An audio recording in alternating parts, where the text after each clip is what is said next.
Okay, so welcome. It's day number 8. It's Sunday right now, so it's weekend. Not too many people around, from what it seems. Of course, it's also later into the day. But the topic of today's video, because it is Sunday, is actually why working in the weekends is a cheat code. And of course, this depends on where you are in life, what your goals are. But typically, for almost everyone, working in the weekends comes with multiple benefits. It will give you more money, more options, and more freedom, because you'll see a pattern in this video, in these videos, that I'm big on freedom, right? And that's because I want all of us to do whatever the heck we want in most cases. And in order to do that, we do need resources, money. And how do you get more money? Typically, it's a mix of hard work, smart work, but also having leverage. And we'll probably talk about that in another video about leverage, how to make less effort but have better results. And that does come with time. Meaning that you can't really skip some steps. Most people really want to get rich overnight, like with crypto, right? But it's like you get rich, but you don't gain the skills to actually make money. Like if you make money in crypto, for example, it doesn't mean that you know how to sell, how to speak, how to market, how to have good communication, right? And all of those skills are very important. And the best part is that if you gain some skills, you'll have them forever, and you won't really worry about money.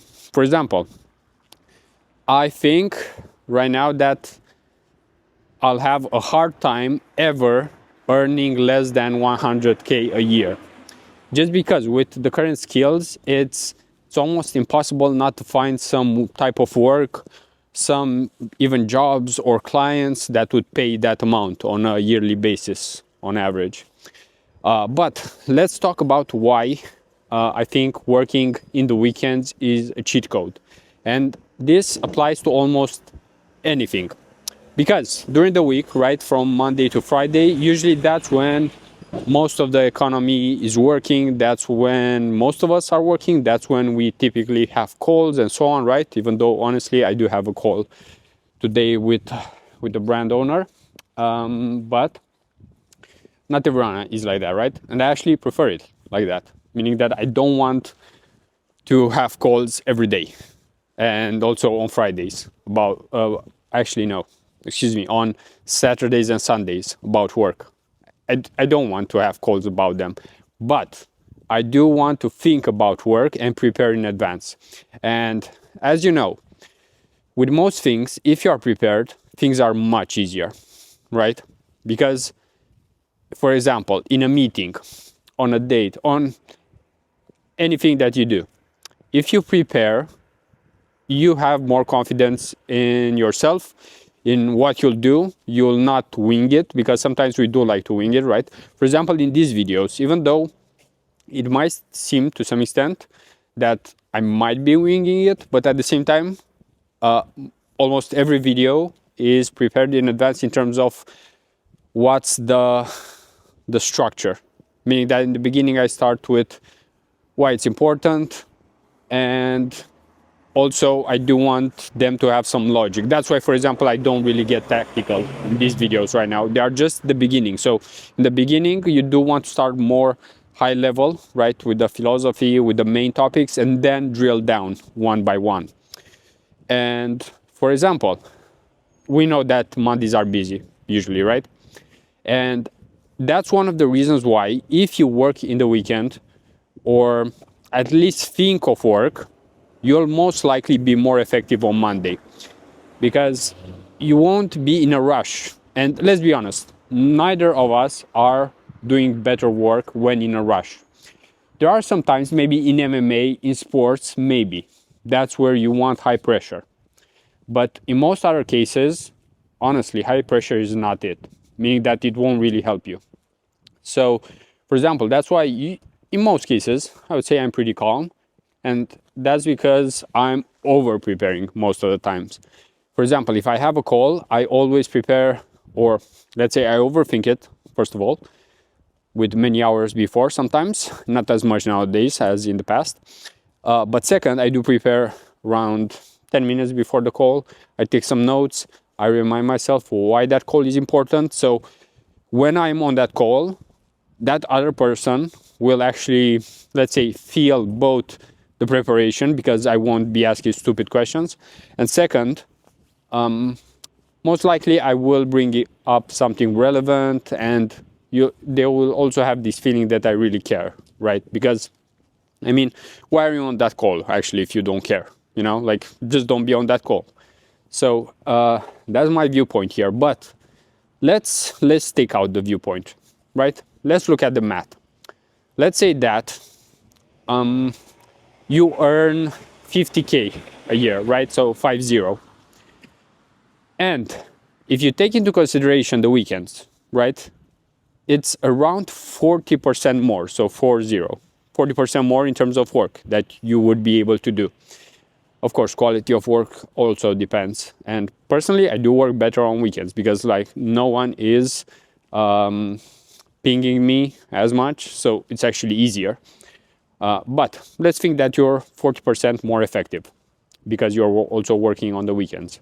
And of course, you don't have to do this all the time. But if you do it earlier, it's better.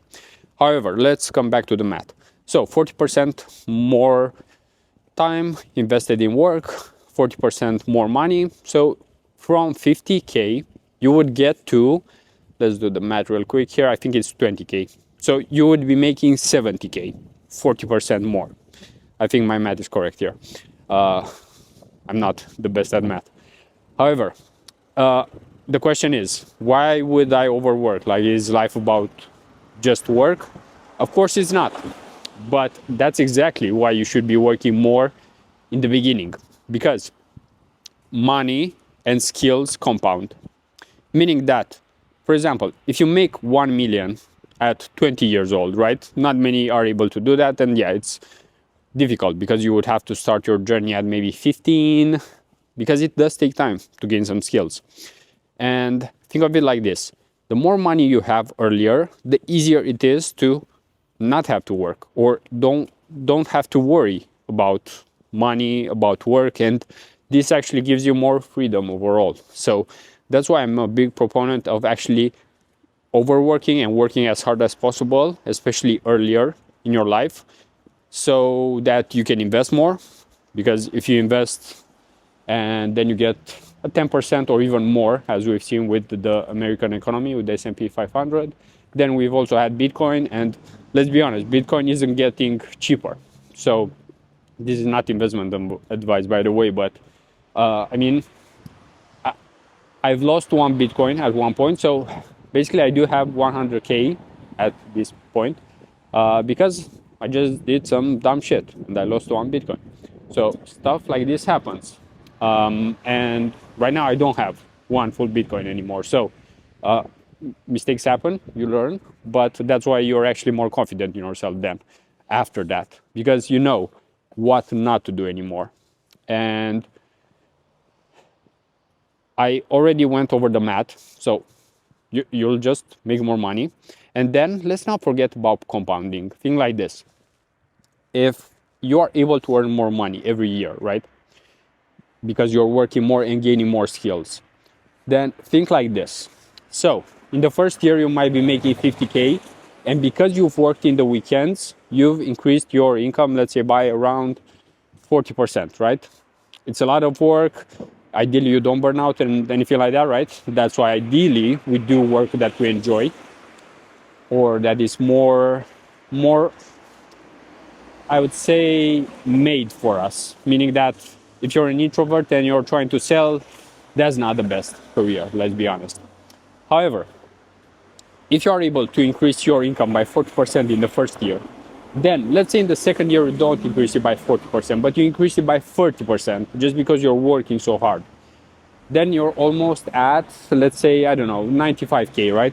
Then you increase your income by around 20% again, because you're just putting in more effort and you're becoming among the best in whatever you're doing, right?